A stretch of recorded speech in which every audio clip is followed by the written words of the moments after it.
Dan Brown's bestseller, The Da Vinci Code, which features a hidden truth guarded for centuries by a fictional cult called the Priory of Sion.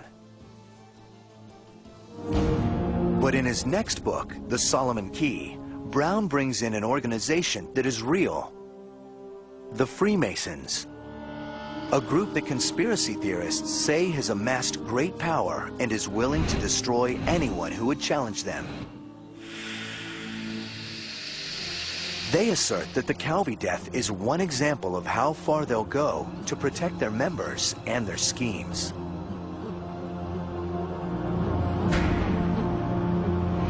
Another so-called example is the 2004 shooting death of William James in Long Island, New York. Reports claimed it was a Masonic rite. Before he was shot in the head, James was blindfolded, seated in a chair, and surrounded by tin cans. James had gone through most of the initiation process, and he had come to the point where there's a mock shooting in which a member of the club was going to pull out a gun, shoot blanks, and then some cans next to the initiate were to be knocked over by someone next to the cans. What happened tragically was that the person with the gun reached in his pocket, pulled out a loaded gun rather than the actual gun with the blanks in it. He shot and killed William James. The trigger man was Albert Ide, a fellow Freemason. The New York Masonic Lodge was quick to say that the event was not part of any Masonic ritual. But there were Freemasons involved, and this was enough to create an international sensation. Ide pled guilty to second-degree manslaughter and was given probation. He was also expelled from the lodge.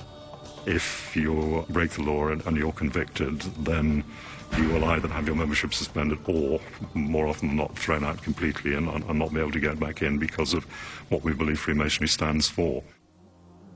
But if that's the case, then why are Freemasons associated with violent deaths?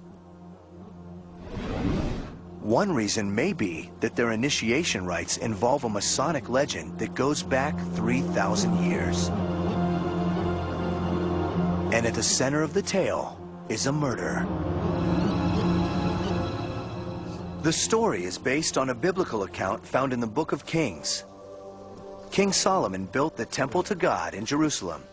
His top architect was Hiram Abiff, seen here in the costume beard. Legend says he was an ancient Freemason. Hiram Abiff knew the secret password of the Master Mason, but as the temple neared completion, he was confronted by 3 lesser stoneworkers who wanted to learn the secret password, a word that would grant them wisdom and power. Would you give me the secret word of a Master Mason? I cannot. Each one threatened Hiram Abiff with death unless he gave up the secret, but Hiram refused. Wait until the temple is completed, then die. For that, he was killed with the tools of the Freemasons' trade. A death toll sounds, and Hiram's body is removed from the stage.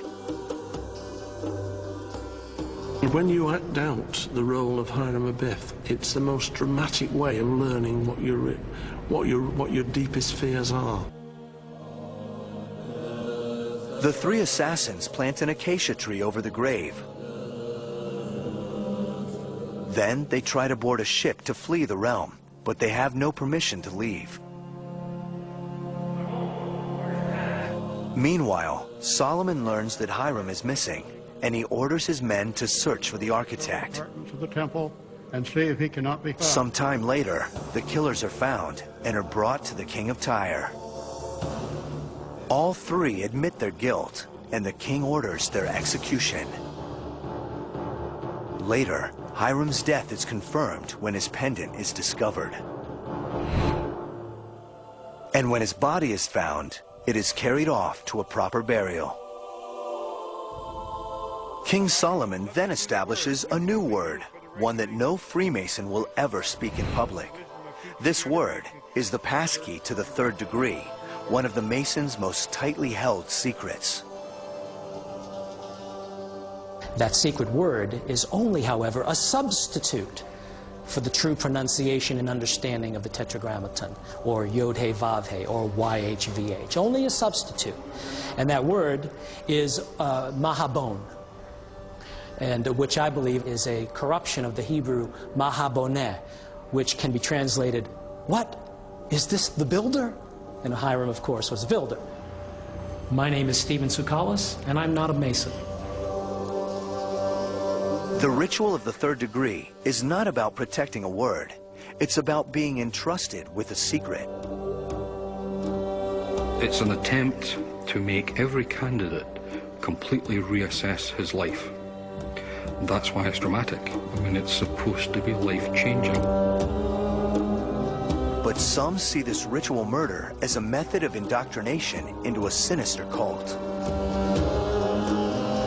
According to Masonic ritual, if you break your oaths, you will be murdered. That is the basic of the oath. And as you go up in degrees, the punishments become more bizarre, from having your throat slit to having your chest open perpendicular. In the higher degrees, the top of your head will be taken off and your brain will be exposed to the heat of the noonday sun. Naturally, the Masons regard all this as absurd. What we have today, unfortunately, is a situation where people now, especially non-Masons, look at what Freemasons do in these dramas, in these plays, and believe them to be literally true. And of course, they are not. But if this is the case, then why all the mystery? And why do some believe the Masons maintain their secrets with the threat of murder? The key lies in how Hiram Abiff ties the Masons to another secretive society, the Templar Knights, and to a 500-year conspiracy that some claim has shaped the course of history and created the modern world.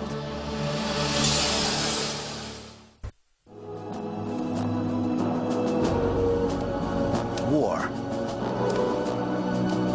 depression, revolutions, religious movements. On the surface, they seem to be random events, independent forces all vying for money and influence. But is there a hidden order beneath it all?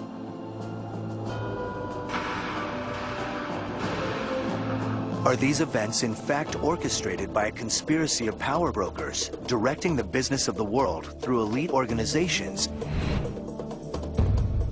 and secret societies?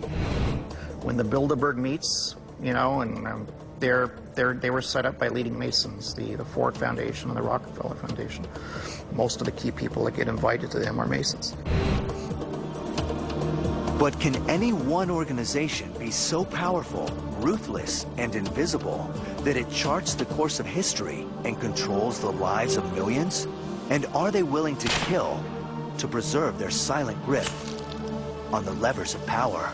Freemasonry serves a very important role in conspiracy theories. It is undoubtedly the largest single organization which is secret, which people know about.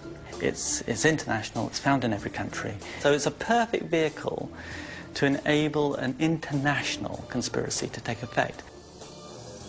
The story of Hiram Abiff suggests that the Masons go far back in history, to the designers of the Temple of Jerusalem. Some push it back even further, to the very founders of civilization. But how do these claims link the Freemasons of ancient times to the corridors of power today? Freemasonry has attracted the rich and the powerful and the influential, and certainly as it evolved out of its medieval guild roots, it evolved into an organization which did attract opinion formers, and it's undoubtedly, historically, a recruitment tool that you would be joining this group with esoteric secrets going back to Solomon. Solomon's Temple